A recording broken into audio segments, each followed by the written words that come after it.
Hello everyone. आप सभी का स्वागत है आपके अपने चैनल वीआईपी एडुसर पे, जहां मिलते हैं आपको एग्ज़ाम रेलेवेंट कंटेंट। तो बस इसी तरीके से आज आपके लिए यहां पे लाया गया है इकोनॉमिक सर्वे 2021-22। इस पे आज आपके साथ जुड़ेंगे वर्चस्व सर, जो कि इस पे काफ़ी डिटेल डिस्कशन करेंगे, आपको इसके बारे में काफ़ी कुछ बताएंगे। इकोनॉमिक सर्वे रिपोर्ट में जो भी चीज़ें हैं उसके बारे में आपसे यहाँ पे बातें करेंगे। तो अगर इकोनॉमिक सर्वे की बात करें, इकोनॉमिक सर्वे आपके हर एक एग्ज़ाम के लिए इम्पोर्टेंट है। अगर आप एसबीआई पीओ के इंटरव्यू, आईपीएस पीओ के इंटरव्यू के लिए जा रहे हैं, तो आपके लिए इकोनॉमिक सर्वे बहुत ही इंपॉर्टेंट है। वहाँ से आपको डायरेक्ट या इनडायरेक्ट क्वेश्चंस काफ़ी देखने को मिलेंगे। और अगर बात करें किसी भी एग्ज़ाम्स की, इस साल 2022 में जितने भी एग्ज़ाम्स होने वाले हैं, प्रीलिम्स लेवल, मेंस लेवल, जहाँ भी करंट अफेयर्स के क्वेश्चंस पूछे जाते हैं, इकोनॉमी से क्वेश्चन पूछे जाते हैं, वहाँ पे आपको इकोनॉमिक सर्विस से क्वेश्चन देखने को जरूर मिलेंगे। चाहे वो बैंकिंग की एग्जाम हो, एसएससी की एग्जाम्स हो, या फिर यूपीएससी स्टेट पीसीएस की एग्जाम क्यों ना हो, हर जगह आपको इकोनॉमिक सर्वे से क्वेश्चन देखने को मिलेंगे। तो बस लेट्स वेलकम वर्चस्व सर, जो कि आज आपके साथ यहाँ पे डिस्कस करेंगे इकोनॉमिक सर्वे के ऊपर। Hello friends, welcome to VIP two sir. आज मैं आपके लिए बहुत ही इंपॉर्टेंट टॉपिक लाया हूं, जो है इकोनॉमिक सर्वे 2021-22। आज इसी के बारे में हम लोग चर्चा करेंगे, जिसे गवर्नमेंट ऑफ इंडिया ने 31 जनवरी को पार्लियामेंट में पेश किया। ये बहुत ही इंपॉर्टेंट डॉक्यूमेंट होता है, जिसमें गवर्नमेंट अपनी आने वाली नीतियों और चल रही पॉलिसीज़ के बारे में हमें बताती है। साथ ही साथ ये हमारे देश की अर्थव्यवस्था की एक तस्वीर को पेश करता है। इसमें अर्थव्यवस्था के सामने चुनौतियाँ क्या हैं और साथ ही साथ अर्थव्यवस्था किस क्षेत्र में अच्छा प्रदर्शन कर रही है, इसके बारे में बताया जाता है। तो शुरू करते हैं आज का डिस्कशन। इकोनॉमिक सर्वे एक ऐसा डॉक्यूमेंट होता है जो अर्थव्यवस्था की हेल्थ और स्टेटस को बताता है कि वो उसमें क्या कमियां हैं, और साथ ही साथ ही आने वाले यूनियन बजट के लिए भी रूपरेखा तैयार करता है। ज़्यादातर इसे हमारे जो इकोनॉमिक एडवाइज़र होते हैं, हैं फाइनेंस मिनिस्ट्री के लिए, वही इसे तैयार करते हैं। और इस बार का जो इकोनॉमिक सर्वे है, इसे हमारे principal economic adviser Sanjeev Sanyal ji ने तैयार किया है। और वो कहते हैं कि ये इकोनॉमिक सर्वे एक ऐसा डॉक्यूमेंट है जो सरकार का इकोनॉमिक रिपोर्ट कार्ड होता है, और साथ ही साथ इसमें पॉसिबल रिफॉर्म्स के बारे में सजेशंस भी दिए जाते हैं।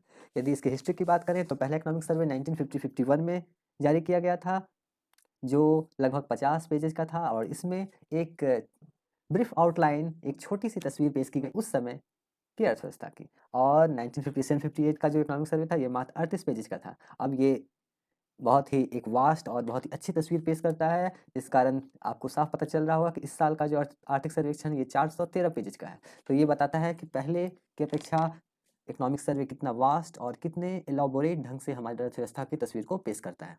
अब शुरू करते हैं। स्टेट ऑफ द इकोनॉमी की यदि बात की जाए, तो आर्थिक सर्वेक्षण ये कहता है कि 2021-22 में हमारे देश की अर्थव्यवस्था जो 9.2% की दर से आगे बढ़ेगी। और इस जहां पिछले साल कॉन्ट्रैक्शन इसमें देखा गया था, जो 7.3% का था, ड्यू टू कोविड-19 पैंडेमिक। क्योंकि कोविड-19 पैंडेमिक के कारण लॉकडाउन्स लगे हुए थे, सप्लाई चेन डिस्टर्ब हो चुका था, और साथ ही साथ इंडस्ट्रीज बंद थी, लोगों में डिमांड कम था, और सप्लाई साइड और डिमांड साइड दोनों ही क्रैश कर चुका था। इस कारण हमारी अर्थव्यवस्था में 7.3% की कॉन्ट्रैक्शन देखी गई। और 2022-23 के लिए, मतलब आने वाले फाइनेंशियल ईयर के लिए, ग्रोथ रेट 8 टू 8.5% प्रोजेक्ट किया गया है। एग्रीकल्चर इन सभी सालों में बहुत ही अच्छा प्रदर्शन कर रही है, और इस साल ये 3.9% के साथ आगे बढ़ने वाली है, जैसा अनुमान इकोनॉमिक सर्वे में लगाया गया है। इंडस्ट्री 11.8% के साथ आगे बढ़ेगी, वहीं सर्विस सेक्टर के लिए 8.2% का आर्थिक विकास का अनुमान जताया गया है। वहीं हमारा डिमांड साइड और कंजम्पशन दोनों में ही इजाफा देखा गया है, जो 7.0% का है। वहीं हमारा जो कैपिटल फॉर्मेशन है, उसमें बहुत ही अच्छी बढ़ोतरी, 15% का इजाफा देखने को मिला है। एक्सपोर्ट और इम्पोर्ट दोनों ही तेज़ी से आगे बढ़ रहा है। ये दिखाता है कि हमारी अर्थव्यवस्था में डिमांड एक बार फिर बढ़ रहा है, और जिसके कारण हमारा इम्पोर्ट 29.4% के साथ आगे बढ़ा है। वहीं एक्सपोर्ट में भी इजाफा देखने को मिला है, जो इम्पोर्ट की तुलना में थोड़ा कम है, ये 16.5% ही है। अब यदि सेक्टर वाइज ग्रोथ रेट देखा जाए, तो एग्रीकल्चर जो 29-20 में 4.3% की रेट से बढ़ा था, वो पिछले साल 3.6%, और इस साल और भी बेहतर 3.9% के साथ आगे बढ़ेगा। इंडस्ट्री 2019-20 में भी नेगेटिव ग्रोथ था उसका, -1.2%, और पिछले साल ड्यू टू कोरोना पैंडेमिक इसमें -7 का कॉन्ट्रैक्शन देखा गया था। वहीं इस साल इसके अच्छी विकास दर इसमें देखी जा सकती है, और ऐसा अनुमान लगाया गया है कि 11.8% के साथ आगे बढ़ेगी।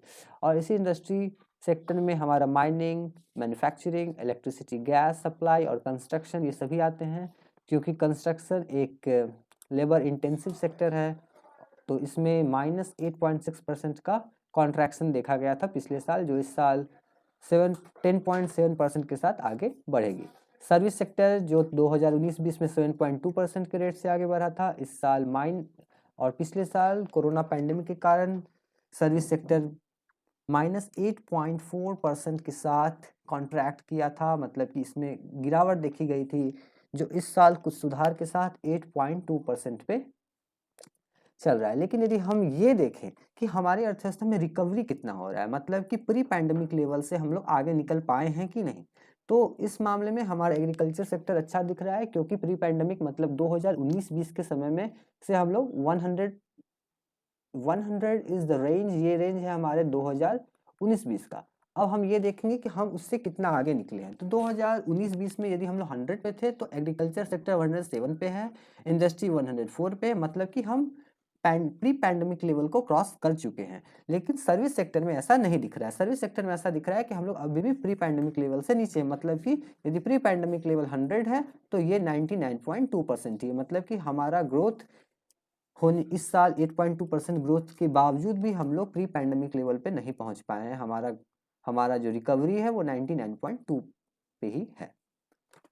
यदि बेसिक प्राइस पे देखा जाए तो हम लोग प्री पैंडेमिक लेवल को क्रॉस कर चुके हैं। ओवरऑल हम लोग 101.9 पे आ चुके हैं, मतलब कि हमारा जो मेन ड्रॉबैक है जिस सेक्टर में, वो है सर्विस सेक्टर, क्योंकि सर्विस सेक्टर बहुत ही ज़्यादा कॉन्टैक्ट इंटेंसिव सेक्टर है, तो इस कारण इसमें रिकवरी उतनी अच्छी नहीं देखी गई है। लेकिन इंडस्ट्री सेक्टर और एग्रीकल्चर सेक्टर में हम लोग प्री पैंडेमिक लेवल को क्रॉस कर चुके हैं।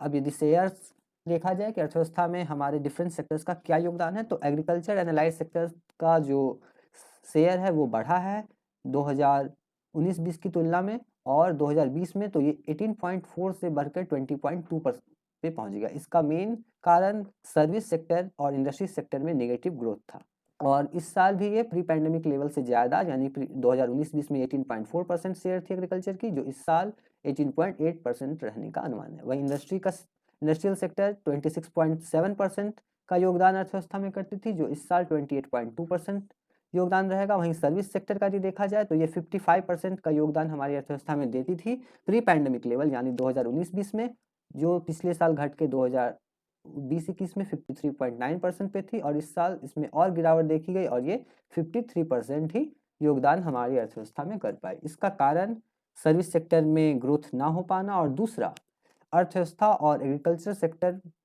का और इंडस्ट्रियल सेक्टर का अच्छा ग्रोथ रेट सर्विस सेक्टर के शेयर को कम कर रहा है। वहीं मैन्युफैक्चरिंग सेक्टर की बात की जाए, जो इंडस्ट्रियल सेक्टर का एक सब सेक्टर है, तो इसका योगदान 14.7% 2019-20 में था, जो बढ़कर 2021-22 में 15.4% हो गया है।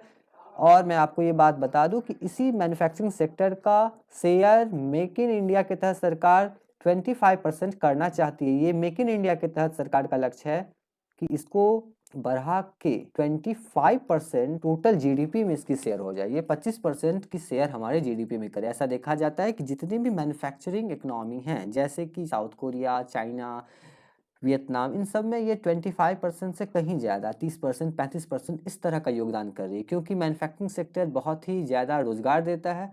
तो और हमारी कंट्री जो है वो डेमोग्राफिक डिविडेंड के दौर से गुजर रही है, तो इसलिए सरकार का ये प्रयास है कि वो मैन्युफैक्चरिंग सेक्टर के शेयर को अर्थव्यवस्था में बढ़ाए, जो फिलहाल 15.4% ही है। Means that long way to go ahead, हमें अभी आगे बहुत सारा काम करना है ताकि 15 से हम लोग 25 पे पहुंच सके। अब यदि फिस्कल स्पेस की बात की जाए, फिस्कल स्पेस मतलब कि सरकार के पास खर्च करने के लिए कितना पैसा है, वो किस फ्लेक्सिबिलिटी के साथ खर्च करेगी आने वाले वित्तीय वर्ष में। तो सर्वे ये बताता है कि सर्वे के अकॉर्डिंग बात की जाए तो सरकार के पास टैक्स रिवेन्यू अच्छा आ रहा है, वायन टैक्स रिवेन्यूज, मतलब कि सरकार को रिवेन्यू अच्छी मिल रही है। साथ ही साथ जो गवर्नमेंट पॉलिसी है वो एक बहुत ही अच्छा इन्वायरमेंट क्रिएट की है कि सरकार अच्छे ढंग से अपने फिस्कल पॉलिसी को इम्प्लीमेंट कर सके। साथ ही साथ ये बताता है कि सरकार का फोकस कैपिटल एक्सपेंडिचर पे ज़्यादा रहेगा। कैपिटल एक्सपेंडिचर क्या होता है? कैपिटल एक्सपेंडिचर एक ऐसा एक्सपेंडिचर है जिसके जरिए सरकार एसेट क्रिएट करती है। एसेट क्रिएशन का मतलब ये है कि जैसे कि schools, hospitals, highways, railways, gas pipeline, इस तरह की इंफ्रास्ट्रक्चर की डेवलपमेंट होती है जिससे अर्थव्यवस्था को लंबे समय तक उसका लाभ मिले। और इससे दूसरा फायदा ये होता है कि इससे रोजगार सृजन होता है, इकोनॉमिक एम्प्लॉयमेंट जनरेशन होता है, जिसकी सबसे अधिक जरूरत हमारी अर्थव्यवस्था को है। और दूसरी बात कि जब एम्प्लॉयमेंट जनरेट होगा, एम्प्लॉयमेंट जनरेशन से क्या होगा, एम्प्लॉयमेंट जनरेशन से डिमांड जनरेट होगा, डिमांड जनरेट होने से क्या होगा, इंडस्ट्री इन्वेस्टमेंट को बूस्ट मिलेगा, क्योंकि इससे इंडस्ट्री पैसा लगाएगी ताकि वो प्रोडक्शन ज़्यादा करे, प्रोडक्शन ज़्यादा करेगी तो इससे हमारे फिर से इंडस्ट्रियल सेक्टर में एम्प्लॉयमेंट जनरेट होगा, तो ये एक अच्छे इकोनॉमिक साइकिल को डेवलप करेगा। तो सरकार का फोकस कैपिटल एक्सपेंडिचर पे है। सरकार चालू वित्त वर्ष में फिस्कल डेफिसिट को 6.8% पे रखने की उम्मीद जताई है, क्योंकि हम लोग जानते हैं कि पिछले साल कोविड पैंडेमिक की वजह से सरकार को अपना फिस्कल डेफिसिट बढ़ाना पड़ा था, क्योंकि पहले सरकार 3.3 to 3.5 के बीच इसे रखती थी, लेकिन सरकार को अर्थव्यवस्था में पैसे को बढ़ाने के लिए अपने टारगेट को बढ़ाया, सरकार ने इसे 6.8% कर दिया है। और यदि सरकार की रेवेन्यू रिसिप्ट की बात की जाए, रेवेन्यू रिसिप्ट वो रिसिप्ट होता है जिसमें सरकार को टैक्स, इनडायरेक्ट डायरेक्ट दोनों ही टैक्स इसी में आते हैं, साथ ही साथ जो पैसे इंटरेस्ट के तौर पे डिफरेंट सोर्सेस से सरकार को आते हैं, ये सारे रिवेन्यू रिसिप्ट के अंदर आते हैं। और ये रिवेन्यू रिसिप्ट जो सरकार का है वो बढ़ा है, ये इकोनॉमिक सर्वे बता रहा है कि 67.2% के साथ ये बढ़ा है। इसका ईयर ऑन ईयर बेसिस पे, मतलब कि पिछले साल की तुलना में 67.2% बढ़ा है। इसका मतलब ये नहीं कि ये बहुत ज़्यादा बढ़ गया, क्योंकि पिछले साल सरकार के रिवेन्यू में कमी आई थी, तो उस कमी के कारण ये ग्रोथ रेट हमें ज़्यादा दिख रहा है। तो ये बताता है कि ये रेवेन्यू रिसिप्ट में जो बढ़ोतरी हुई है, मतलब कि टैक्स कलेक्शन जो सरकार का बढ़ा है, वो एक सपोर्ट प्रोवाइड करेगा ग्रोथ को आने वाले ईयर में। सर्वे ये कहता है कि बैंकिंग सेक्टर जो हमारा है दैट इज वेल प्लेस्ड, ये अच्छी स्थिति में है इकोनॉमी को सपोर्ट करने के लिए, और अच्छे ढंग से कैपिटलाइज है, मतलब कि बैंक के पास पर्याप्त पैसा है ताकि वो अपने ग्राहकों को कर्ज दे सके। और नॉन परफॉर्मिंग एसेट्स जितने भी हैं वो स्ट्रक्चरली कम हो रहे हैं, मतलब कि through the creation of bad banks and many other ways हमारे जो नॉन परफॉर्मिंग एसेट्स है, मतलब कि एनपीए, ये धीरे धीरे कम हो रहा है। अब आगे मॉनेटरी मैनेजमेंट और फाइनेंशियल इंटरमीडिएशन की बात करें तो इसमें क्या है कि हमारा जो लिक्विडिटी है वो सरप्लस में, मतलब कि बाजार में पैसे की यदि बात की जाए तो ये भी सरप्लस में चल रहा है। रेपो रेट जो है वो 4% पे बना हुआ है 2021-22 में, जो एक अच्छी बात है, क्योंकि ये ना ज़्यादा कम है ना ये ज़्यादा है, तो ये अर्थव्यवस्था के लिए अच्छी बात है। साथ ही साथ आरबीआई ने लिक्विडिटी को बढ़ाने के लिए, मतलब कि मार्केट में मनी को, liquidity is in the sense that market में पैसे की बात की जाए, यदि कितना कैश अवेलेबल है उसकी बात ही करता है। तो आरबीआई जो है उसने लिक्विडिटी को बढ़ाने के लिए कौन से उपाय लिए हैं, कौन से मेजर्स लिए हैं, तो इसने गवर्नमेंट सिक्योरिटीज को खरीदा, एक्विजिशन प्रोग्राम के तहत इसने गवर्नमेंट सिक्योरिटीज को परचेज किया है।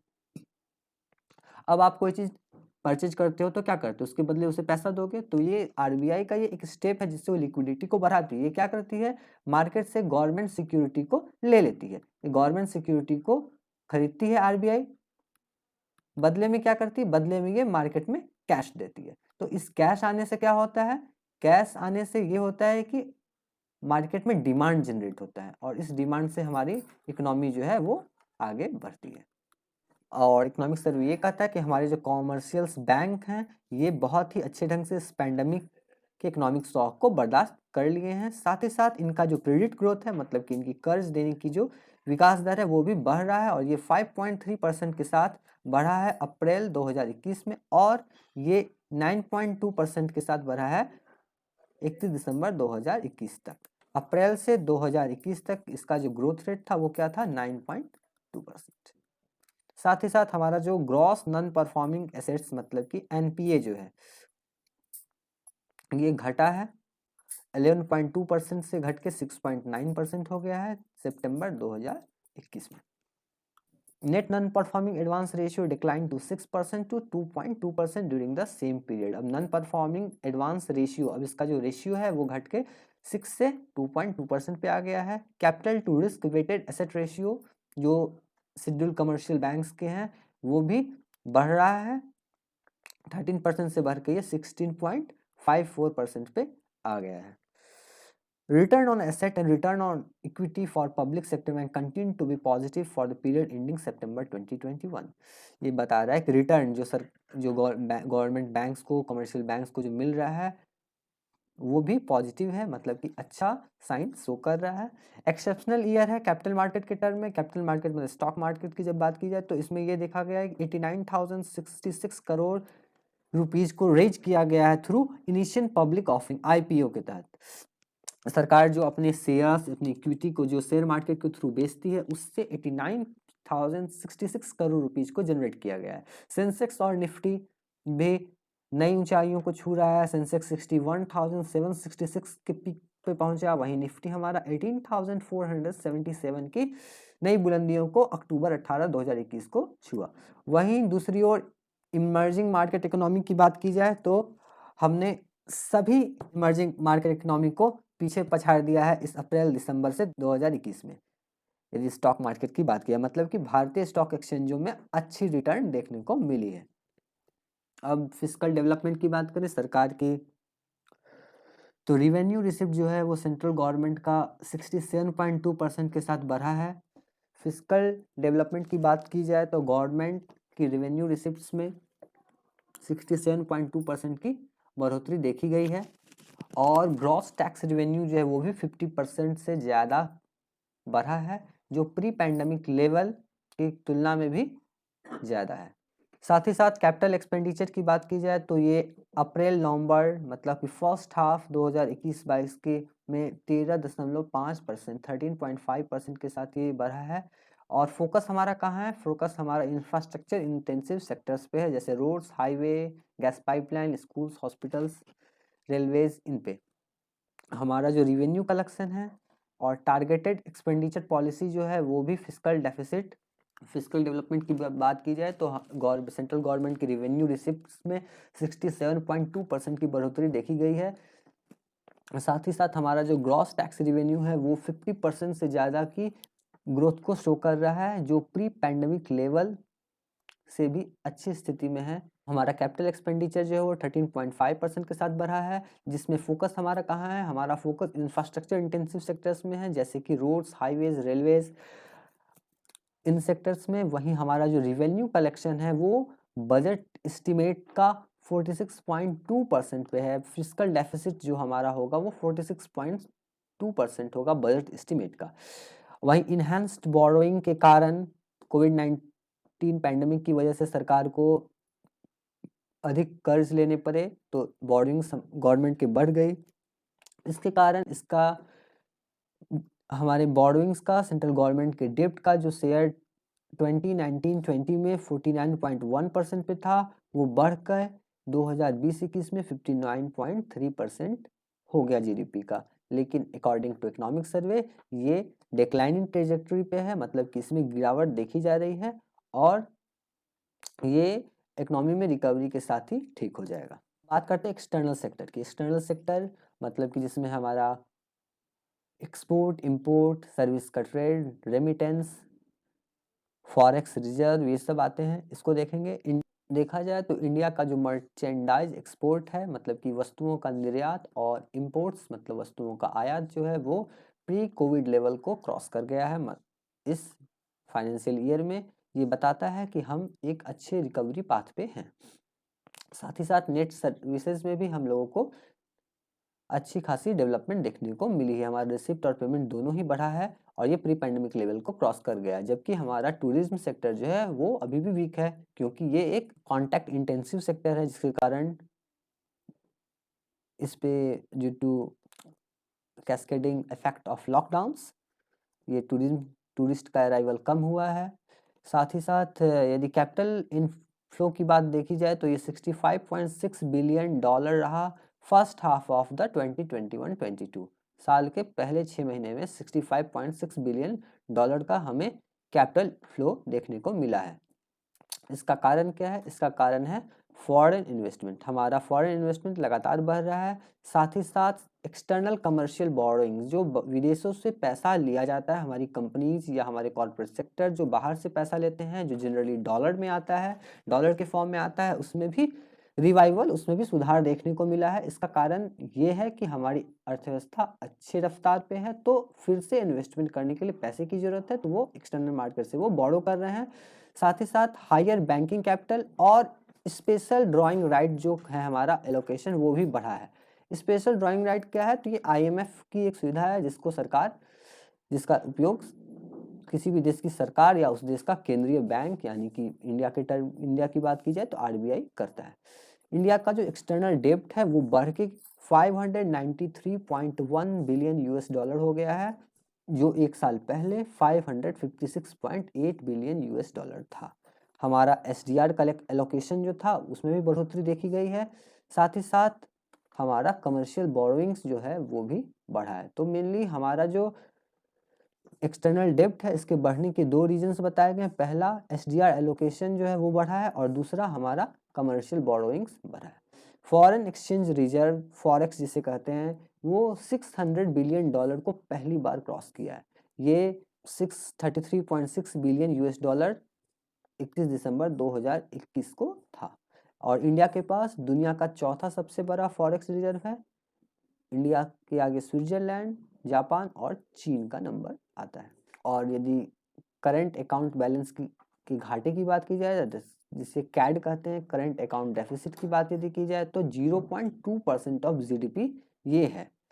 इसका मेन रीजन क्या है? तो हमारा जो ट्रेड अकाउंट है, ट्रेड अकाउंट मतलब कि हमारा एक्सपोर्ट और इंपोर्ट, इन दोनों का जो डिफरेंस होता है, ये डिफरेंस हमारा जो है वो नेगेटिव है। ये इस बात को शो करता है कि हमारा जो करंट अकाउंट है वो नेगेटिव है, मतलब कि हम एक्सपोर्ट जो है हमारा वो इंपोर्ट की तुलना में कम है, मतलब कि हम डॉलर अधिक दे रहे हैं और डॉलर ले कम रहे हैं।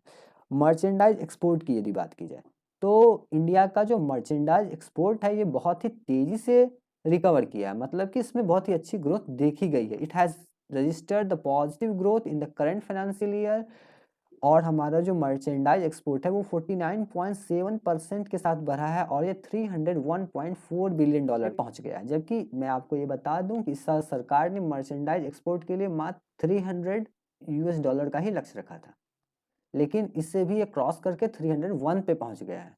तो इट मीन्स दैट कि ये बहुत ही अच्छा परफॉर्मेंस हमारे मर्चेंडाइज एक्सपोर्ट सेक्टर में देखा गया है। और वहीं 2021-22 की बात की जाए तो टोटल पूरे फाइनेंशियल, ये तो अप्रैल दिसंबर का डाटा है, यदि पूरे फाइनेंशियल ईयर की बात की जाए तो हमारा लक्ष्य 400 बिलियन US डॉलर का है, और ऐसा लगता है कि ये अचीव हो जाएगा, क्योंकि 3 क्वार्टर्स में हमने इतना अचीव कर लिया, तो नेक्स्ट क्वार्टर में 100 बिलियन डॉलर्स में भी पॉसिबल। आगे मर्चेंडाइज एक्सपोर्ट पर चर्चा करें तो किस मार्केट्स में हमें शार्प रिकवरी देखने को मिली है, इसका कारण क्या है? इसका कारण क्या है कि हमारे कंज्यूमर्स जो है वो उनकी स्पेंडिंग बढ़ी है। जैसे कि अमेरिका वगैरह, हमारा जो मेन एक्सपोर्ट होता है वो कहाँ होता है? वो हमारा जो मेन एक्सपोर्ट का जो मार्केट है वो है USA, EU, जापान और अरब कंट्रीज जिनमें UAE वगैरह हैं, साथ ही साथ चाइना भी। यहाँ हम लोग रॉ मटेरियल सप्लाई करते हैं। इन सभी इकोनॉमीज में फिस्कल स्टिमुलस के कारण कंज्यूमर स्पेंडिंग बढ़ी, और कंज्यूमर स्पेंडिंग बढ़ने के कारण क्या हुआ कि वहाँ पे इन्फ्लेशन के कारण कमोडिटी प्राइस भी बढ़ी, जिसके कारण इंटरनेशनल मार्केट में मर्चेंडाइज के दाम बढ़ गए। अब इनके दाम बढ़ने से क्या हुआ कि इनका ओवरऑल इम्पैक्ट इन्फ्लेशन के कारण हमारा एक्सपोर्ट क्या हुआ, ये भी बूस्ट हो गया।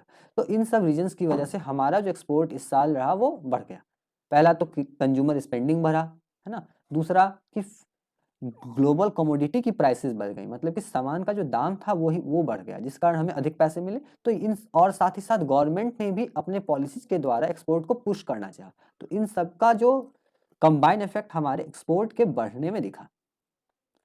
अब एक्सपोर्ट किस सेक्टर में सबसे अच्छा परफॉर्म किया, तो वो था पेट्रोलियम, ऑयल और लुब्रिकेंट। हम लोग बाहर से पेट्रोल मंगाते भी हैं और उसको रिफाइन करके फिर बाहर भेजते भी हैं, जो लगभग हमारे टोटल एक्सपोर्ट का 15% 15% है। साथ ही साथ नॉन पेट्रोलियम ऑयल लुब्रिकेंट का भी योगदान अच्छा खासा रहा, जिसमें engineering goods, James and jewellery, chemicals, ये 257.5 बिलियन US डॉलर का रहा।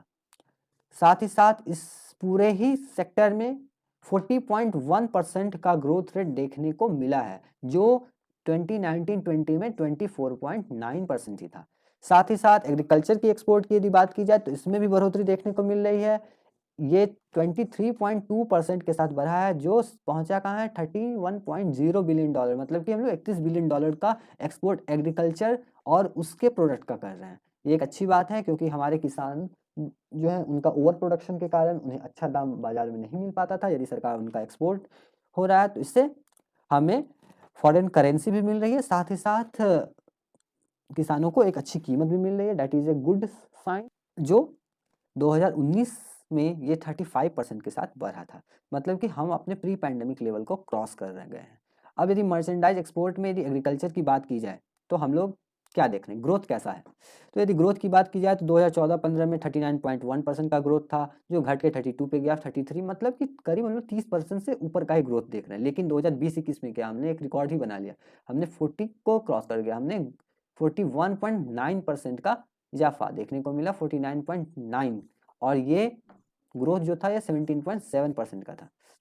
मर्चेंडाइज एक्सपोर्ट में United states of America USA हमारा टॉप एक्सपोर्ट डेस्टिनेशन है, जो जिसके बाद यूनाइटेड अरब एमिरेट्स यूएई और चाइना का नंबर आता है। बेल्जियम मलेशिया को रिप्लेस करके टॉप 10 लीडिंग एक्सपोर्ट डेस्टिनेशन में जगह बनाया है, और इन सभी देशों में हम लोग मोर देन $1 बिलियन का एक्सपोर्ट करते हैं।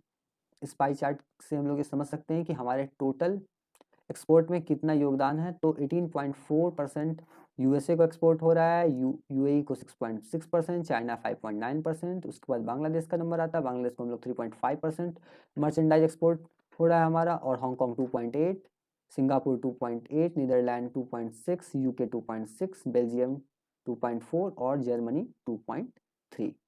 जिसमें मैं आपको बता दूं कि यूएसए के साथ और यूके के साथ हमारा फ्री ट्रेड एग्रीमेंट पे भी बात हो रहा है, मतलब आने वाले वर्षों में इसमें और बढ़ोतरी देखने को मिलेगी।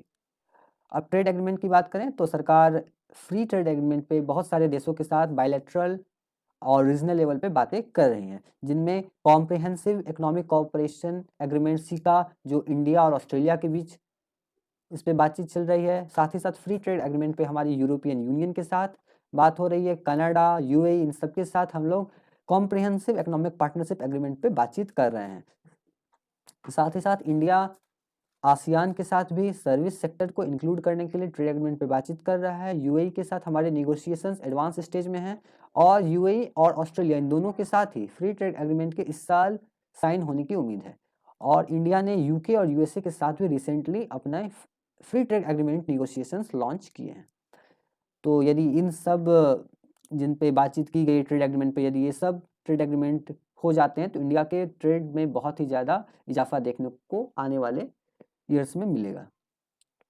अब कुछ स्कीम्स जिसके द्वारा सरकार एक्सपोर्ट को बूस्ट करती है, तो इसमें road tap remission of duties and taxes on exported product, सरकार इसके द्वारा ड्यूटीज और टैक्सेस में छूट देती है। साथ ही साथ developing district as a export hub, सरकार डेवलप करी डिस्ट्रिक्ट, जैसे कि कुछ डिस्ट्रिक्ट किसी भी चीज़ की स्पेशलिटी के लिए फेमस होते हैं तो उनको एक्सपोर्ट हब के तौर पर विकसित किया जा रहा है। साथ ही साथ सरकार production link intensive PLI scheme के द्वारा भी मदद कर रही है, मतलब कि प्रोडक्शन में जो इजाफा होगा सरकार उस पर इंसेंटिव प्रोवाइड कर रही है। साथ ही साथ electronic platform for preferential certificate of origin EXIM bank के द्वारा कैपिटल इन्फ्यूज कर रही है, और इसी तरह की इन तमाम स्कीम्स के द्वारा सरकार एक्सपोर्ट को बूस्ट करने का प्रयास कर रही है, और इसके अच्छे परिणाम भी देखे जा रहे हैं।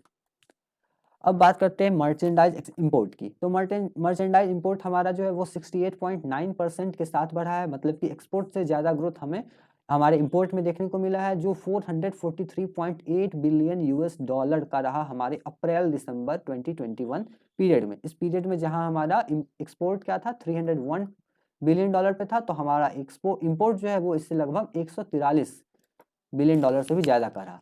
It observed that more than 93% of major import commodities have registered positive growth। 93% import commodity में हमारा पॉजिटिव ग्रोथ देखने को मिला है, जो इस बात को बताता है कि हमारी अर्थव्यवस्था में एक ब्रॉड बेस्ड रिकवरी देखने को मिल रही है, मतलब कि एक अच्छी सुधार देखने को मिल रही है। हमारे क्रूड ऑयल इसमें इसका कारण भी है, क्योंकि क्रूड ऑयल के प्राइस जो हैं वो बढ़ रहे हैं बाजार में। जो पैंडमिक टाइम मतलब लास्ट ईयर 2020 में हम क्रूड ऑयल का प्राइस क्रैश कर गया था, लेकिन अभी ये अब तक के वह अपने हाई लेवल पे चल रही है। तो क्रूड ऑयल के प्राइस की वजह से भी हमारा इंपोर्ट का जो जो प्राइस वैल्यू है वो बढ़ा है और POL मतलब पेट्रोलियम ऑयल एंड लुब्रिकेंट की जो इंपोर्ट है वो 109.2% बढ़ी है, मतलब कि इसमें दोगुने से भी अधिक का इजाफा देखने को मिला है, जो 118.3 बिलियन US डॉलर अप्रैल दिसंबर 2021 की पीरियड में रहा है। गोल्ड और सिल्वर का इंपोर्ट लगभग दोगुना हो चुका है और ये 40 बिलियन US डॉलर का रहा। इसका कारण है कि हमारी अर्थव्यवस्था में रिकवरी देखने को मिली है, साथ ही साथ त्योहारों के कारण इसमें बढ़ोतरी देखने को मिली है। नॉन POL मतलब कि पेट्रोलियम ऑयल और लुब्रिकेंट के अलावा साथ ही साथ नॉन गोल्ड सिल्वर इंपोर्ट जो हमारा है वो 285.5 बिलियन US डॉलर का रहा अप्रैल दिसंबर 2021 की पीरियड में, जो एक पॉजिटिव ग्रोथ है 49.3% का। Electronic goods, pearls, precious and semi precious stones, coal, coke, इन सब में बढ़ोतरी देखने को मिली है। अब इंपोर्ट कमोडिटी की बात की जाए तो टॉप 10 इंपोर्ट कमोडिटीज हैं हमारे पेट्रोलियम एंड क्रूड ऑयल, जिनका वॉल्यूम है 102.7 बिलियन US डॉलर 2019-20 में, और यदि इस साल की फर्स्ट हाफ की बात की जाए तो ये 73.3 बिलियन US डॉलर का। गोल्ड हमारा ये बढ़ के 33.2 बिलियन US डॉलर का रहा, और यदि शेयर की बात की जाए तो 8.7% ये टोटल इंपोर्ट में इनका कंट्रीब्यूशन रहा। फिर बात पेट्रोलियम प्रोडक्ट की है, फिर pearl, precious semi precious stones, coke coal, हम लोग कोकिंग कोल मंगाते हैं जिसकी use steel and iron industry में होती है। इलेक्ट्रॉनिक कंपोनेंट जिसका आयात हम लोग मेनली आसियान रीजन के कंट्री और चाइना से कर रहे हैं। वेजिटेबल ऑयल्स जिसमें पाम ऑयल का कंट्रीब्यूशन सबसे ज़्यादा है, ये हम लोग बेसिकली मलेशिया और इंडोनेशिया से इंपोर्ट करते हैं। ऑर्गेनिक केमिकल्स जिसमें जर्मनी, चाइना, इन सब का योगदान अधिक है, जो 2.49% का शेयर रहा। कंप्यूटर हार्डवेयर एंड पेरिफेरल्स जिसमें चाइना का डोमिनेशन है। फॉर इंडियन इम्पोर्ट्स ये 2.6% के शेयर पे रहा। वहीं प्लास्टिक रॉ मटेरियल्स का इंपोर्ट ये टॉप 10 में पहली बार जगह बनाया है, ये 2.5% के साथ रहा। साथ ही साथ हमारा जो टोटल इंपोर्ट रहा इन सभी कमोडिटीज़ का वो 109.3 बिलियन US डॉलर रहा अप्रैल नवंबर की पीरियड में, और इसके पूरे वित्त वर्ष में 225 बिलियन डॉलर के रहने का अनुमान है। अब यदि टॉप 10 कंट्रीज की बात की जाए कि हमारा इंपोर्ट कहाँ से सबसे अधिक हो रहा है, तो हम सबसे ज़्यादा इंपोर्ट चाइना से कर रहे हैं, जो टोटल इंपोर्ट्स का 15.5% है। वहीं उसके बाद UAE का नंबर आता है जिससे मेजरली हम लोग ऑयल इंपोर्ट करते हैं, ये 7.3% है। उसके बाद USA 7.2%, फिर सऊदी अरब 5%। वहीं इराक से जहाँ से ऑयल का इंपोर्ट इंडिया का बढ़ रहा है, ये 4.9% पे है। फिर स्विट्जरलैंड जो पिछले साल टॉप 10 में नहीं था, फिर से जगह बना लिया है, जहाँ से मेनली हम लोग इंपोर्ट ही करते हैं, एक्सपोर्ट स्विट्जरलैंड को कम ही होता है, ये 4.7% का शेयर है इसका। फिर हांगकांग, इंडोनेशिया, सिंगापुर और साउथ कोरिया का नंबर आता है।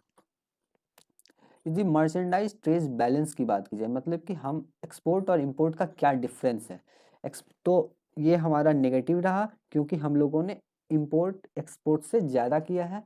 जो अप्रैल दिसंबर के पीरियड में हमारा मर्चेंडाइज ट्रेड बैलेंस जो है वो नेगेटिव रहा, और ये डेफिसिट 61.4 बिलियन US डॉलर का अप्रैल दिसंबर 2021 की पीरियड में रहा, जो 2019 की तुलना में कम है, 125.9 बिलियन US डॉलर था। इंडिया का सबसे फेवरेबल मतलब कि ट्रेड बैलेंस किसके साथ है, तो वो USA, उसके बाद बांग्लादेश और नेपाल, मतलब कि इन कंट्रीज में हमारा जो एक्सपोर्ट है वो इंपोर्ट से ज़्यादा है। Owing to recovery of global demand में बढ़ोतरी, साथ ही साथ डोमेस्टिक एक्टिविटी में सुधार की वजह से एक्सपोर्ट और इंपोर्ट दोनों ही सेक्टर्स में हमको ग्रोथ देखने को मिला है। एक्सपोर्ट और इंपोर्ट दोनों ही बढ़ा है हमारा। इसका कारण ग्लोबल डिमांड में सुधार और अर्थव्यवस्था में भी सुधार। अब मर्चेंडाइज ट्रेड बैलेंस की बात की जाए तो USA के साथ हमारा ट्रेड बैलेंस सबसे अच्छा है, हम पॉजिटिव में 15 बिलियन डॉलर हमारा ट्रेड बैलेंस पॉजिटिव में था अप्रैल नवंबर 2020 में, जो इस साल 21.6 बिलियन डॉलर मतलब कि 6.6 बिलियन डॉलर की बढ़ोतरी हुई है। फिर बांग्लादेश के साथ भी हमारा ट्रेड बैलेंस पॉजिटिव है, नेपाल के साथ भी पॉजिटिव है, Turkey, Netherlands, UK, Italy, Korea के साथ हमें पता है कि हमारा फ्री ट्रेड एग्रीमेंट है, लेकिन इसका खास लाभ हमारे एक्सपोर्ट को नहीं हो रहा है, और हम लोग यहाँ से इंपोर्ट ज़्यादा कर रहे हैं, और हमारा ट्रेड डेफिसिट अप्रैल नवंबर की पीरियड में -6.3 बिलियन US डॉलर का रहा। फिर कतर, UAE, सऊदी अरब, इराक, इन सारी कंट्रीज से हम लोग मेनली LNG, पेट्रोल, ऑयल को इंपोर्ट करते हैं, इसी वजह से इनके साथ हमारा ट्रेड डेफिसिट रहा, और उसके बाद स्विट्जरलैंड और चाइना के साथ हमारा trade deficit -43.4 billion US dollar का रहा अप्रैल नवंबर 2021 के पीरियड में, जो एक सीरियस कंसर्न है। अब बात आती है सर्विस एक्सपोर्ट की। जब सर्विस एक्सपोर्ट की बात करें तो इसमें हमने बहुत ही अच्छा ग्रोथ रिकॉर्ड किया 18.4% का, और हमारा अप्रैल दिसंबर 2021 की पीरियड में जो एक्सपोर्ट था वो 177.7 बिलियन यूएस डॉलर का रहा। ये एक बहुत ही अच्छा परफॉर्मेंस है, लगभग 11% का ग्रोथ रेट हम लोगों ने ऑब्जर्व किया है 2019-20 की तुलना में, मतलब कि हम लोग प्री पैंडमिक लेवल से आगे निकल चुके हैं। इसके मेन टॉप 3 कौन से सेक्टर्स थे? तो computer, business and transportation service की वजह से हम लोगों ने सर्विस एक्सपोर्ट में जंप लगाया है। साथ ही साथ ये 3 सेक्टर 80% टोटल सर्विस एक्सपोर्ट को एक्वायर करते हैं। कंप्यूटर सर्विसेज जो हमारा है वो लार्जेस्ट एक्सपोर्टेड सर्विस है हमारा पहले फर्स्ट हाफ में, जो 49% हमारे टोटल सर्विस एक्सपोर्ट को कंप्राइज करता है।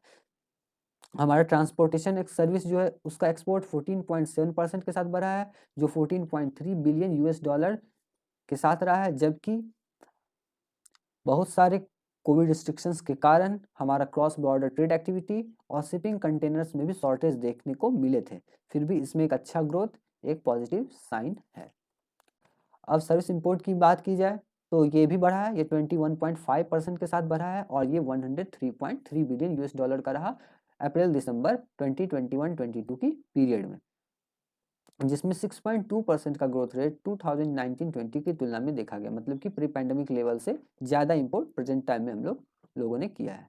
और सर्विस एक्सपोर्ट देखा जाए तो सर्विस एक्सपोर्ट जो हमारा वो 177 बिलियन यूएस डॉलर का रहा, और 103 बिलियन यूएस डॉलर का हम लोगों ने इंपोर्ट किया। तो इससे ये साफ पता चल रहा है कि हम लोगों ने एक्सपोर्ट ज़्यादा किया है, मतलब कि सर्विस ट्रेड इन सर्विस जो है वो हमारा क्या है, पॉजिटिव है। यहाँ पे हम लोगों ने एक्सपोर्ट ज़्यादा किया है। और ये जो हमारा ट्रेड है सर्विस में, इसके ग्राफ को यदि देखा जाए तो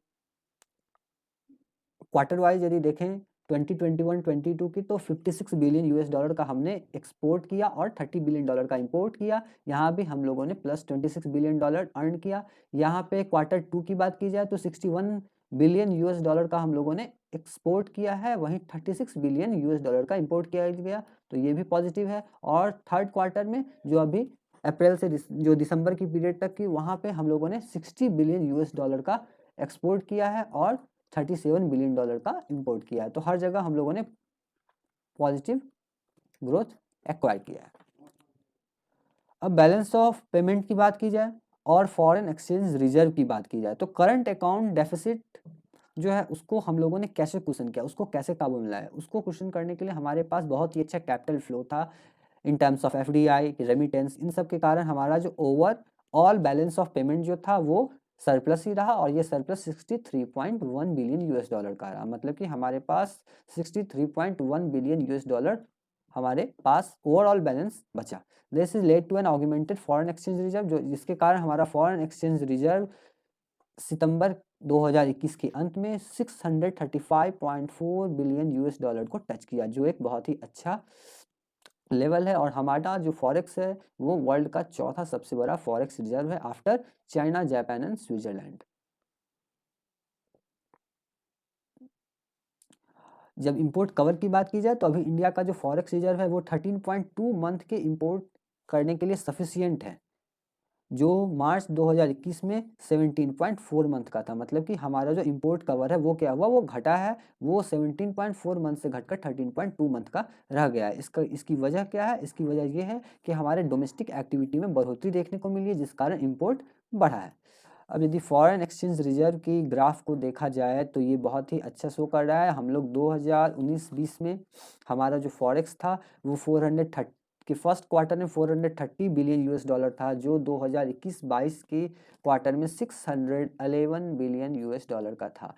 वहीं यदि इंपोर्ट कवर की बात की जाए तो ये घटा है। इसका पिक पॉइंट था हमारा 2020-21 में, जब हम लोग लगभग 18 से 19 महीने का सामान एक्सपोर्ट करने का हमारे पास फॉरेक्स था, फॉरेन करेंसी अवेलेबल था, जो घट के अब मात्र 13 मंथ्स का रह गया है। तो इंपोर्ट कवर की बात की जाए तो इसमें गिरावट देखने को मिली है। वहीं यदि फॉरेक्स रिजर्व की बात की जाए तो इसमें बढ़ोतरी देखने को मिली है, जो $634 बिलियन US पे Q3 में ऑब्जर्व किया गया है। और एक्सटर्नल डेब्ट की भी बात की जाए तो ये हमारा बढ़ा है, जैसा कि मैं पहले ही आपको बता चुका हूँ कि इसका कारण हमारे डोमेस्टिक इकोनॉमिक रिकवरी और साथ ही साथ एक्सटर्नल कमर्शियल बोरोइंग्स में बढ़ोतरी के कारण ये 593.1 बिलियन US का रहा है, जिसमें 22.3 बिलियन US का इजाफा देखने को मिला है। Commercial boring large component of external डेब्ट, हमारा कमर्शियल बोरिंग्स जो है यही एक्सटर्नल डेब्ट का सबसे बड़ा हिस्सा शेयर करता है, जो 218.8 बिलियन US का है। ओवरऑल एक्सटर्नल डेब्ट का 218.8 बिलियन US कमर्शियल बोरोइंग्स है, जो quarter over quarter positive growth 2.5% के साथ बढ़ रहा है। एनआरआई डिपॉजिट की बात की जाए, मतलब विदेशों में रहने वाले इंडियंस जो इंडिया में डिपॉजिट करते हैं, वो दूसरा सबसे बड़ा कंपोनेंट है, जो 141.6 बिलियन US का रहा। वहीं शॉर्ट टर्म क्रेडिट की बात की जाए तो ये तीसरा सबसे बड़ा कंपोनेंट है हमारे एक्सटर्नल डेब्ट का, जो 97.4 बिलियन US का रहा है। और हमारा जो एक्सटर्नल डेब्ट है वो प्री पैंडेमिक लेवल को क्रॉस कर चुका है। अब एग्रीकल्चर सेक्टर की बात की जाए तो ये पूरे पैंडेमिक के दौरान सबसे अच्छा सेक्टर रहा ग्रोथ के लिहाज से, जहां पिछले साल इसमें 3.6% की ग्रोथ देखी गई थी, वहीं इस साल 3.9% की ग्रोथ का अनुमान लगाया गया है। अब सर्वे बात करता है कि एग्रीकल्चर सेक्टर में ग्रोथ को बनाए रखने के लिए हमें अपनी फंडिंग, मतलब हमें अपना इन्वेस्टमेंट कहाँ करना है, हमें अपना इन्वेस्टमेंट एग्रीकल्चर रिसर्च के सेक्टर में बढ़ाना है, फार्म सब्सिडीज की जगह पे। जैसे कि पहले हम लोग देखते थे सरकार फार्म सब्सिडीज MSP बढ़ा के या डायरेक्ट पैसे ट्रांसफर करके एग्रीकल्चर सेक्टर को बूस्ट करना चाहती थी, लेकिन सर्वे इसकी विपरीत दिशा में सर्वे बोलता है कि एग्रीकल्चर रिसर्च पे हमारा फोकस होना चाहिए, हमें वहाँ फंडिंग बढ़ानी चाहिए, क्योंकि according to survey every rupee spend, जितना रुपी हम लोग एग्रीकल्चर रिसर्च और डेवलपमेंट पे देंगे वो कहीं हमें अच्छा यील्ड, अच्छा रिजल्ट देगा in comparison to spent on the subsidy spend करेंगे, उसकी तुलना में हमें अच्छा रिजल्ट कहाँ मिलेगा, यदि हम लोग वही पैसा एग्रीकल्चर रिसर्च और डेवलपमेंट के सेक्टर में लगाएंगे तो। मतलब कि सर्वे का फोकस कहाँ है, सर्वे का फोकस फार्म सब्सिडीज की जगह एग्रीकल्चर रिसर्च पर है। साथ ही साथ सर्वे क्रॉप डाइवर्सिफिकेशन की भी बात करता है। सर्वे का कहना यह है कि क्योंकि बहुत सारे सेक्टर्स में, बहुत सारे रीजन्स में कंट्री के जहाँ पे अधिक पैडी और वीट मतलब धान और गेहूं की खेती हो रही थी, वहाँ पे वाटर क्राइसिस है, तो वाटर क्राइसिस को कम करने के लिए हमें अपने क्रॉप को डाइवर्सिफाई करने की ज़रूरत है, क्योंकि हमें इसकी जगह पे ऑयल सीड के प्रोडक्शन को बढ़ाना है, क्योंकि ऑलरेडी हमारे जो बफर स्टॉक्स हैं वो वीट और पैडी से ओवरफ्लो हो रहे हैं, तो हमें, और वहीं दूसरी ओर हमें ऑयल सीड्स का इंपोर्ट करना पड़ रहा है। टू ओवरकम दिस सिचुएशन सर्वे ने सजेस्ट किया है कि हमें क्रॉप डाइवर्सिफिकेशन को अपनाना चाहिए। साथ ही साथ पैडी और वीट की जगह जिन रीजन्स में, ऐसी जगहों पर जहां वाटर स्ट्रेस है, वाटर क्राइसिस है, वहां पे हमें ऑयल सीड के प्रोडक्शन को बढ़ावा देना चाहिए, जिससे हमारी डिपेंडेंसी इंपोर्ट पे घटेगी, साथ ही साथ इससे हमारा ट्रेड बैलेंस भी अच्छा होगा। इसके लिए इकोनॉमिक सर्वे एक वे बताता है सरकार को। इकोनॉमिक सर्वे के अकॉर्डिंग सरकार को इसके लिए मिनिमम सपोर्ट प्राइस को अपना हथियार बनाना चाहिए। वो बोलता है कि MSP यदि इन क्रॉप्स पे बढ़ा दी जाए तो फार्मर्स खुद इन क्रॉप्स की ओर शिफ्ट हो जाएंगे, जिससे क्रॉप डाइवर्सिफिकेशन अपने आप ही हो जाएगा। तो सर्वे का कहना है कि MSP सरकार को ऑयल सीड्स पे बढ़ानी चाहिए,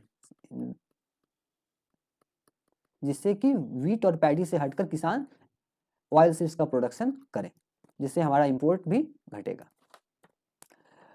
अब यदि एग्रीकल्चर एंड फूड मैनेजमेंट की बात की जाए तो इसमें एग्रीकल्चर के जो एलाइड सेक्टर हैं, जैसे एनिमल हस्बेंड्री, डेयरिंग, फिशिंग, इन सब का ग्रोथ रेट बहुत ही अच्छा रहा, जो पूरे एग्रीकल्चर सेक्टर की ग्रोथ को बढ़ाने में अपना अहम योगदान प्ले किया। जो हमारा लाइव स्टॉक सेक्टर है उसका कंपाउंड एनुअल ग्रोथ रेट मतलब CAGR जो है वो कितना था, 8.15% था।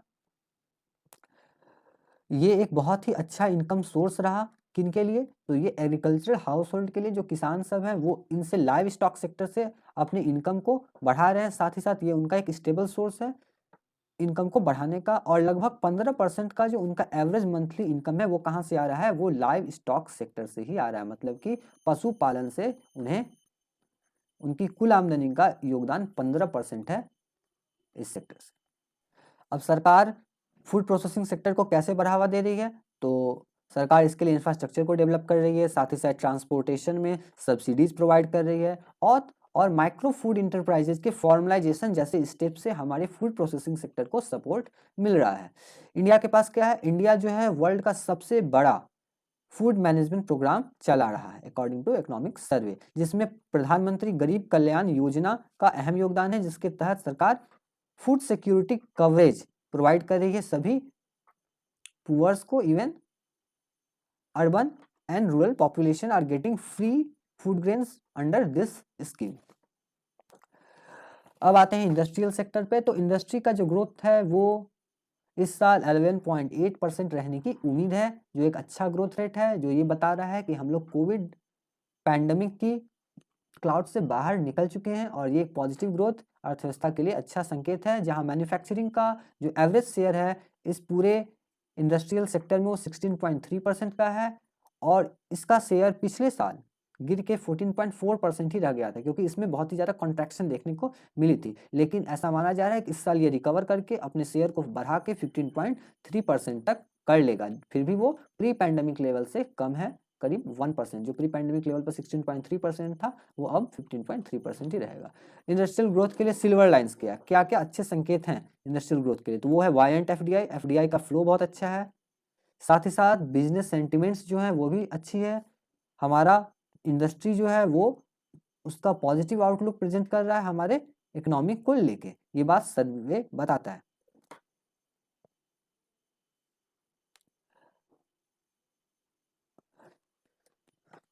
According to survey the pace of recovery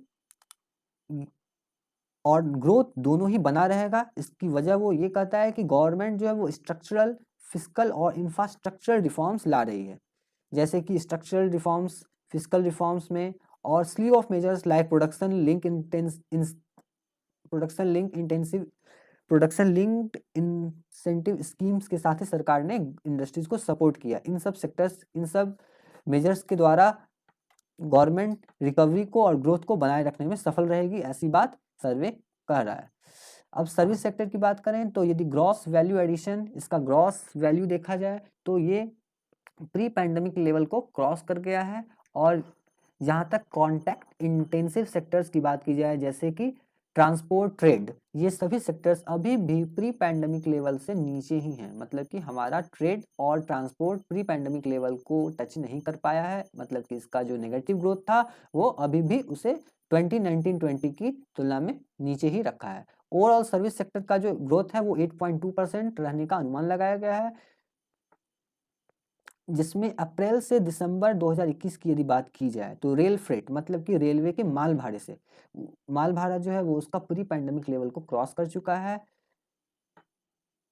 और एयर फ्राइट, मतलब कि जो वायुयान से जो हमारा माल का आवाजाही होता है, साथ ही साथ पोर्ट से, समुद्र पोतों के द्वारा, जहाजों के द्वारा जो शिपिंग्स होते हैं वो लगभग प्री पैंडमिक लेवल पे आया है। डोमेस्टिक एयर और रेल पैसेंजर ट्रैफिक जो है वो धीरे धीरे बढ़ रहा है। जो सेकेंड वेव, कोरोना के सेकेंड वेव के कारण इसमें उतनी सुधार देखने को नहीं मिली है जितना मिलना चाहिए था। साथ ही साथ 2021-22 के फर्स्ट हाफ में पहले 6 महीने की बात करें तो सर्विस सेक्टर जो है उसमें 16.7 बिलियन यूएस डॉलर की एफडीआई देखने को मिली है, जो भारत के टोटल एफडीआई का 54% है। मतलब कि इंडिया का जो सर्विस सेक्टर है वो अच्छा एफडीआई रिसीव किया है इस दौरान।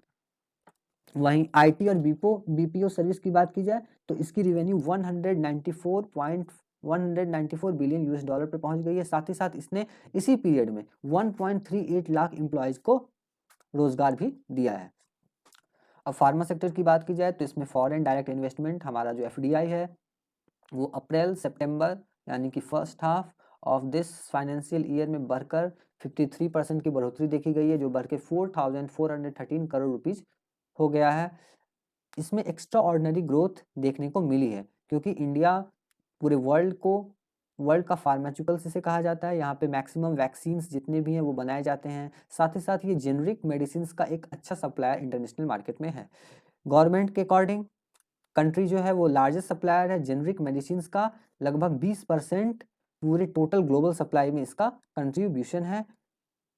Price competitiveness and good quality are the two factors behind Indian medicine. मतलब कि भारतीय दवा जो है वो सस्ती भी है, साथ ही साथ इसकी जो क्वालिटी है वो भी अच्छी है। इस कारण हमारे जो जेनरिक मेडिसिन हैं इनका इंटरनेशनल मार्केट में एक डोमिनेंट पोजीशन है, ये एक डोमिनेंट प्लेयर के तौर पे एक्ट कर रहे हैं। मतलब कि इनकी प्राइस और इनकी कम्पिटिटिवनेस सबसे अच्छी है।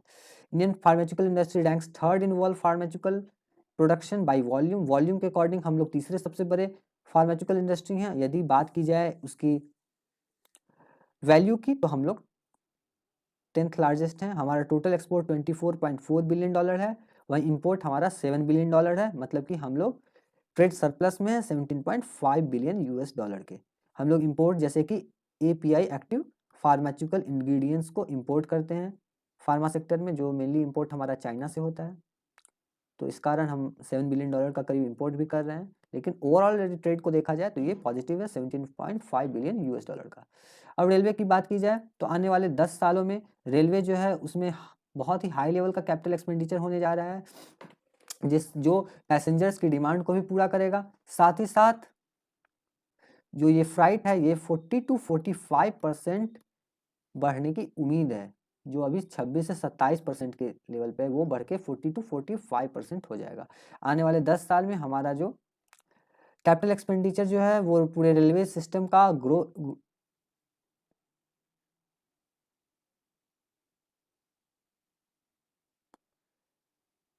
कैपिटल एक्सपेंडिचर से हमारा रेलवे जो है वो आने वाले वर्षों में नेशनल ग्रोथ का इंजन साबित होगा। मतलब ये नेशनल ग्रोथ को ड्राइव करेगा।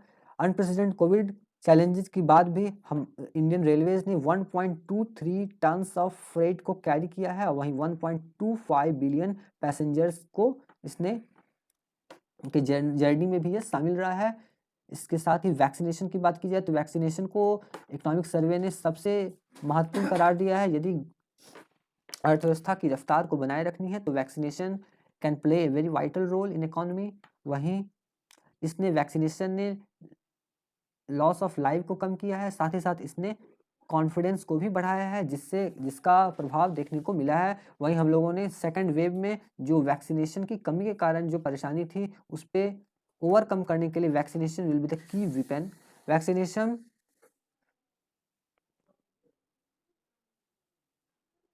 वैक्सीनेशन बहुत ही क्रूशियल है for reopen of the economy, particularly in the contact intensive services like hotel, tourism and the construction services। इन सब सेक्टर्स में वैक्सीनेशन का रोल अहम है। तो इसीलिए इसको इकोनॉमिक सर्वे कहता है कि इसे एक मैक्रो इकोनॉमिक इंडिकेटर के तौर पे इसे ट्रीट करना चाहिए वैक्सीनेशन को, क्योंकि इसमें सुधार यदि ये अच्छा है, वैक्सीनेशन यदि अच्छा हो रहा है तो ये overall economic development, economic recovery को बूस्ट करेगा।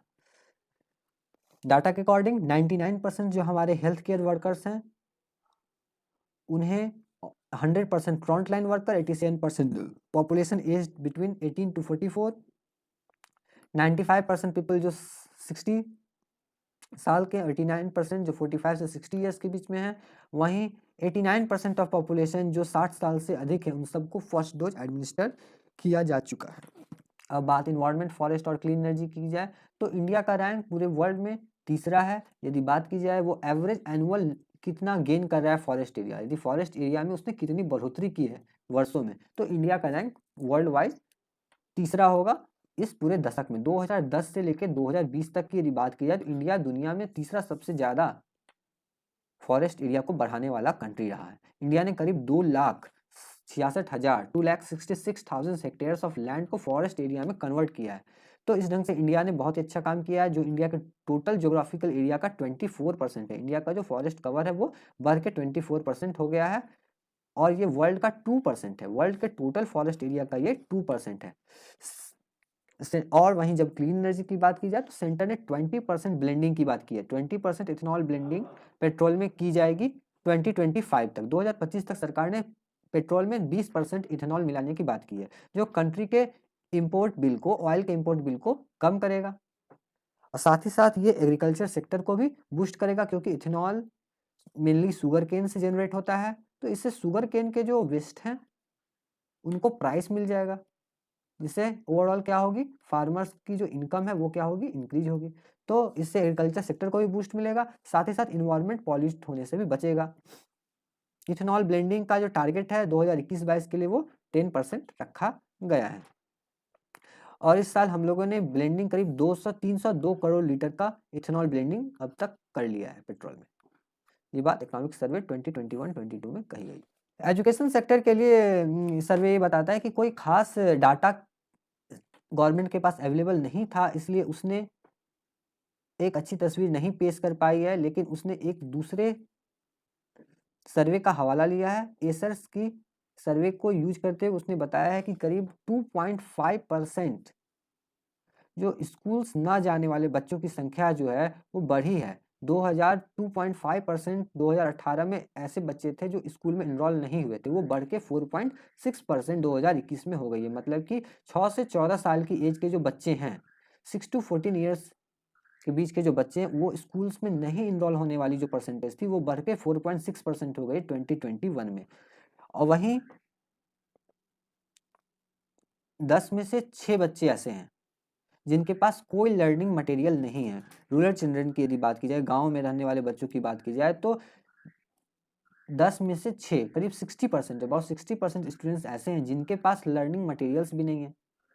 और इस कारण क्योंकि पैंडेमिक की वजह से वो स्कूल नहीं जा रहे थे, स्कूल नहीं जाने से उनके कोई मटेरियल उनके पास नहीं थी, ना ही उनके पास इतना इनकम था कि वो लर्निंग मटेरियल को जनरेट कर सके। तो इससे पैंडेमिक का एक very dangerous, very grave effect हमारी एजुकेशन सेक्टर पे पड़ रहा है। Enrolment and learning have both suffer during lockdown. Enrolment के साथ साथ हमारा लर्निंग जो है वो दोनों ही बहुत ही बुरी तरह प्रभावित हुआ है लॉकडाउन की वजह से। इन्फ्लेशन की बात की जाए तो average headline CPI consumer price index मतलब खुदरा महंगाई की जो दर है वो मॉडरेटेड 5.2% 2021-22 में रहने की उम्मीद है अप्रैल से दिसंबर की पीरियड में, और ये 6.6% 2020-21 में थी। मतलब कि महंगाई के दर में हल्की कमी, हल्की गिरावट इस साल देखने को मिली है। और ये आरबीआई के फ्लेक्सिबल रेंज जो 2 से लेके 6 तक जाता है, इसके अंदर ही है। तो मतलब कि आरबीआई को किसी तरह का प्रेशर नहीं है अपने रेट को मैनेज करने के लिए, क्योंकि ये 5.2% पे है। डिक्लाइन है रिटेल इन्फ्लेशन में, क्यों है? क्योंकि फूड इन्फ्लेशन में कमी आई है, इस कारण रिटेल इन्फ्लेशन जो है हमारा वो कम हुआ है। 2021-22 में ये फूड इन्फ्लेशन मतलब खाद्य महंगाई दर 2.9% के न्यूनतम स्तर पर पहुंची, और वहीं 9.8% ये पिछले साल थी। 2000 मतलब पिछले साल, मतलब कि 2020-21 में ये 2020-21 में ये कितनी थी? 9.1% थी, जो अब 2.9% है। इसमें कमी दर्ज की गई है। और प्राइसेज को नॉर्मल रहने के पीछे का कारण क्या है? इसका रीजन है सप्लाई साइड मैनेजमेंट, मतलब सरकार ने सप्लाई को बेहतर किया है, जिससे प्राइसेज जो है वो कंट्रोल में है। और साथ ही साथ सरकार ने पल्सेस, दाल और एडिबल ऑयल, खाद्य तेलों की दाम में बढ़ोतरी को लेके प्रोएक्टिव मेजर्स अपनाए हैं, जिससे कि इनके दाम भी कम करने में मदद मिलेगी, जो बीच में बढ़ चुकी थी। Reduction in central excise and subsequent reduction in central excise and subsequent cuts in value added tax by most states helped ease in petrol diesel prices. Petrol और डीजल जिसकी दाम अंतर्राष्ट्रीय बाजार में बढ़ रही है, सरकार का कहना है कि सेंट्रल एक्साइज में और वैट जो स्टेट्स गवर्नमेंट लेती हैं उनमें कमी की वजह से पेट्रोल और डीजल की जो प्राइसेज हैं वो भी कम हुई हैं। यदि होलसेल इन्फ्लेशन की बात की जाए, होलसेल मतलब कि थोक मुद्रास्फीति की बात की जाए, तो ये बढ़ के 12.5% इस पीरियड में हो गया है। इसके पीछे का रीजन सरकार ये बताती है कि इसका लो बेस इफेक्ट, मतलब कि पिछले साल ये कम थी, बहुत कम थी, तो इस साल यदि थोड़ी भी बढ़ी तो इसमें ज़्यादा परसेंटेज का ग्रोथ हो गया। तो लो बेस इफेक्ट को सरकार इसका रीजन मानती है। डब्ल्यूपीआई में बढ़ोतरी, डब्ल्यूपीआई जो इतना बढ़ा है उसका रीजन क्या है? लो बेस इफेक्ट, मतलब पिछले साल ये बहुत कम थी, इस साल इसलिए ज़्यादा देखने को लग रही है। यदि सोशल इंफ्रास्ट्रक्चर और डेवलपमेंट की बात की जाए तो हमने अब तक 157.94 करोड़ डोजेज ऑफ कोविड-19 वैक्सीन को एडमिनिस्टर कर चुका है 16 जनवरी 2022 तक, जिसमें 91.39 करोड़ हमारा फर्स्ट डोज है और 66.05 करोड़ हमारा सेकेंड डोज है। सरकार इकोनॉमी में रिवाइवल की बात कर रही है और ये बताती है कि एम्प्लॉयमेंट इंडिकेटर्स जो है वो फिर से प्री पैंडेमिक लेवल पे पहुंच चुकी है। इसका मतलब है कि इकोनॉमिक में रिकवरी देखने को मिल रहा है। साथ ही साथ यदि पीरियोडिक लेबर फोर्स सर्वे की बात की जाए तो हमारा जो एम्प्लॉयमेंट है वो अर्बन सेक्टर में पैंडेमिक की वजह से जो प्रभावित हुआ था वो लगभग प्री पैंडेमिक लेवल पे फिर से पहुंच चुका है। मतलब कि अर्बन रीजन में, शहरी क्षेत्र में जो रोजगार का जो तस्वीर है वो प्री पैंडेमिक लेवल पे फिर से पहुंच गया है। तो सरकार के अकॉर्डिंग कि हम लोग फिर से रिकवर हो रहे हैं, अब किसी तरह की कोई प्रॉब्लम ज़्यादा नहीं है। अब एम्प्लॉयज़ प्रोविडेंट फंड ऑर्गेनाइजेशन के अकॉर्डिंग फॉर्मलाइजेशन ऑफ जॉब्स जो है वो सेकेंड कोविड वेव के दौरान बढ़ा था, क्योंकि फर्स्ट वेव में जो इम्पैक्ट पड़ा था कोविड का फॉर्मलाइजेशन ऑफ जॉब्स पे वो बहुत ही कम था as comparison to second wave. मतलब कि सेकेंड वेव में जॉब्स पे, फॉर्मल जॉब्स पे कम इफेक्ट पड़ा जैसे जितना कि फर्स्ट कोविड वेव में पड़ा था। एक्सपेंडिचर ऑन सोशल सर्विस की बात की जाए तो ये जीडीपी के प्रोपोर्शन में इसका इंक्रीज हुआ है, जहां 2014-15 में हम लोग जीडीपी का 6.2% हेल्थ, एजुकेशन और अदर सोशल सर्विस पे खर्च कर रहे थे, वो बढ़कर 8.6% हो गया है 2021-22 में। मतलब कि इसमें 2.4% की इजाफा देखने को मिली है। हम लोगों ने सोशल सर्विसेज पे अपना एक्सपेंडिचर बढ़ाया है। अब यदि नेशनल हेल्थ सर्वे 5th की बात की जाए, NFHS की बात की जाए, तो हमारा जो टोटल फर्टिलिटी रेट है वो 0 से नीचे आ गया। मतलब कि हमारा पॉपुलेशन जो है वो रिप्लेसमेंट लेवल पे आ चुका है। रिप्लेसमेंट लेवल जिसे 2.1 कहा जाता है, मतलब कि जितनी पॉपुलेशन बढ़ रही है उसी लेवल से वो उसको कंपनसेट भी कर रही है। तो वो लेवल हम लोग अचीव कर चुके हैं, 2 से नीचे आ चुका है। मतलब कि अब हमारा जो पॉपुलेशन है वो आने वाले वर्षों में कम होगी। लेकिन अभी क्योंकि हमारी यंग पॉपुलेशंस का प्रोपोर्शन कंट्री में ज़्यादा है, इस वजह से 2050 तक हमारी जो पॉपुलेशन है वो बढ़ेगी ही, लेकिन उसके बाद के ईयर्स में ये डिक्रीज होना स्टार्ट करेगी। इन्फेंट मोर्टालिटी रेट की बात की जाए, जिसमें अंडर 5 मोर्टालिटी रेट भी कवर है, ये सब का सब इम्प्रूव हुआ है इस दौरान। 2015 की तुलना में 2019-21 की पीरियड में infant mortality rate, under 5 mortality rate, साथ ही साथ इंस्टीट्यूशनल बर्थ, ये सब के सब infant mortality rate, under 5 mortality rate और इंस्टीट्यूशनल बर्थ सब में सुधार देखने को मिला है। जल जीवन मिशन के द्वारा 83 डिस्ट्रिक्ट में हर जल घर डिस्ट्रिक्ट हो चुके हैं, हर घर में जल पहुंच चुका है जल जीवन मिशन के द्वारा। पैंडेमिक के दौरान मनरेगा के द्वारा सरकार ने अनऑर्गेनाइज्ड लेबर को पैसा उनके हाथों तक पहुंचाया है through MNREGA. MNREGA became a very important tool for government to provide funds to unorganized labor to boost demands in the economy. अब एनर्जी सेक्टर की बात की जाए तो सरकार ने क्लीन एनर्जी पे जोर दिया। इकोनॉमिक सर्वे का कहना है कि हमें क्लीन एनर्जी सोर्सेज पे जोर देना चाहिए। साथ ही साथ हमें अपने सोर्स को भी डाइवर्सिफाई करने की ज़रूरत है, जिसमें फॉसिल फ्यूल जो है वो एक इम्पॉर्टेंट पार्ट बना हुआ है। सरकार इकोनॉमिक सर्वे ये सजेस्ट करता है, क्योंकि हमने 2070 तक नेट जीरो होने का लक्ष्य रखा है। साथ ही साथ जो डेवलप्ड इकोनॉमी है उन्होंने भी नेट जीरो का लक्ष्य रखा है। तो इससे क्या होगा कि आने वाले समय में इनकी जो सप्लाई मटेरियल्स है क्लीन एनर्जी सोर्सेज को डेवलप करने की, वो उनके प्राइसेस जो हैं वो बढ़ जाएंगे। इसलिए हमको क्या करना चाहिए कि आने वाले समय में अभी से ही नेट जीरो को लेकर प्रयास शुरू कर देने चाहिए और क्लीन एनर्जी सोर्सेज को अपनाना जारी रखना चाहिए। इस पे किसी भी तरह की ढील की बात इकोनॉमिक सर्वे नहीं करता है। वो उसके अकॉर्डिंग जितना जल्द हो सके हमें रीन्यूएबल सोर्स ऑफ एनर्जी की तरफ मूव करना चाहिए, because it is a best time to take up. और साथ ही साथ उसने रिसर्च और डेवलपमेंट पे जोर दिया है। क्लीन एनर्जी सोर्सेज को लेकर रिसर्च और डेवलपमेंट पे गवर्नमेंट का फोकस होना चाहिए और recycle, reuse and repurpose material पे फोकस देना चाहिए। अब यदि बात की जाए ईज ऑफ डूइंग बिजनेस की, तो ईज ऑफ डूइंग बिजनेस के लिए इकोनॉमिक सर्वे कुछ रिफॉर्म्स सजेस्ट करता है।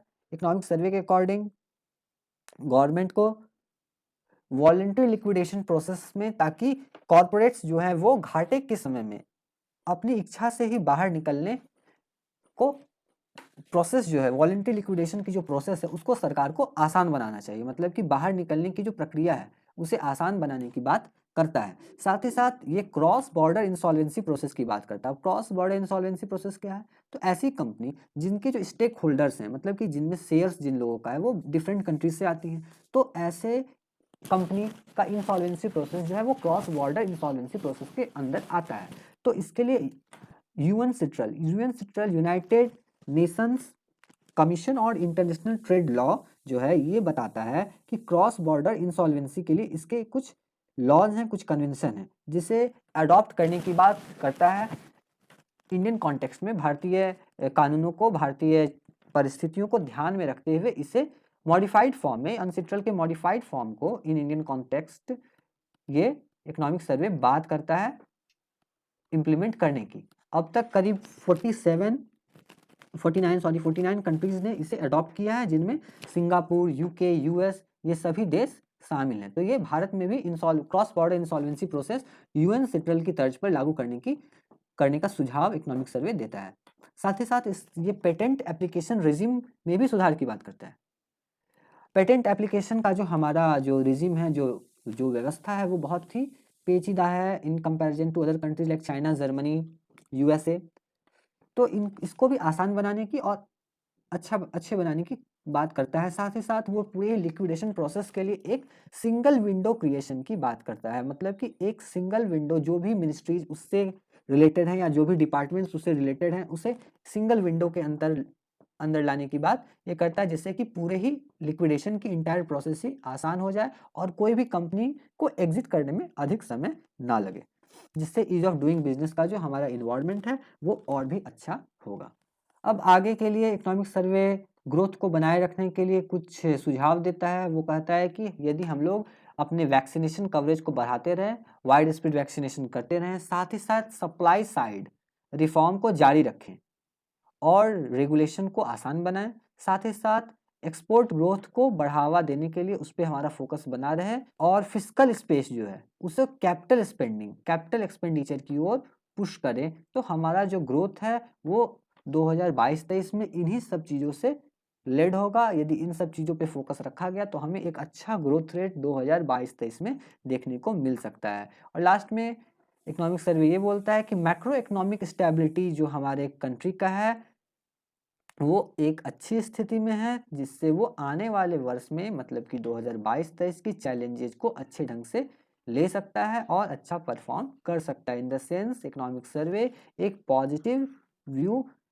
आने वाले फाइनेंशियल ईयर के लिए रखता है। So thank you very much.